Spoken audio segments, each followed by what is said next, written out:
आसतु मो राम भक्त एवं कृष्ण भक्त आज मनुष्य किपरि मुक्ति पाइब से विषय आम जाना।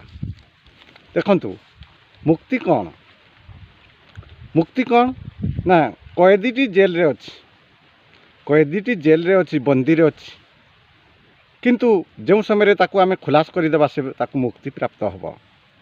आउ पक्षीटी पिंजरा भितर अछि, पक्षीटी जदि पिंजरा भितर अछि से बंदी रे अछि, जदि आमे ताकू पिंजरा खुलास करदेबा तेबे ताकू मुक्ति ही प्राप्त हो जिवो।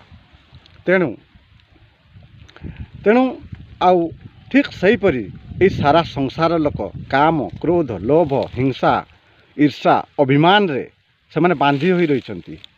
जदि आमे तांकू सेतिरु तांकू मुक्त करदेबा ठाकुरंकर कथा श्रवण कराई तेबे से भी मुक्ति प्राप्ति हो जिवो। ये होची मुक्ति।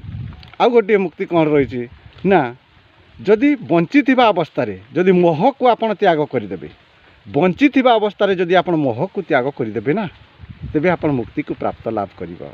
बंची थिबा अवस्था रे मुक्ति लाभ करिजिबे, मोक्ष लाभ भी हो जिवो आपण को। आउ गोटे कथा रही कौन ना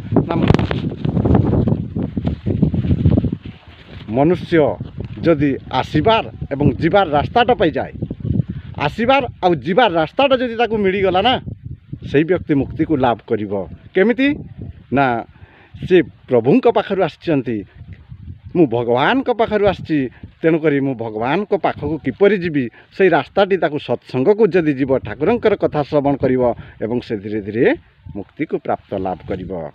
तेणु तापरे आमे जानिबा सौध मुक्ति कौन, क्रम मुक्ति कौन एवं सालुक्य मुक्ति कौन, सारूप्य साजुज्य सामीप्य ता साथरे कैबल्य मुक्ति कौन तापरे आमे जानिबा। तेणु ये साधारण हिसाब रे मनुष्य आसीबार आउ जीवार रास्ताटी जदि पाई जाए तेबे से मुक्ति प्राप्ति लाभ करिवो।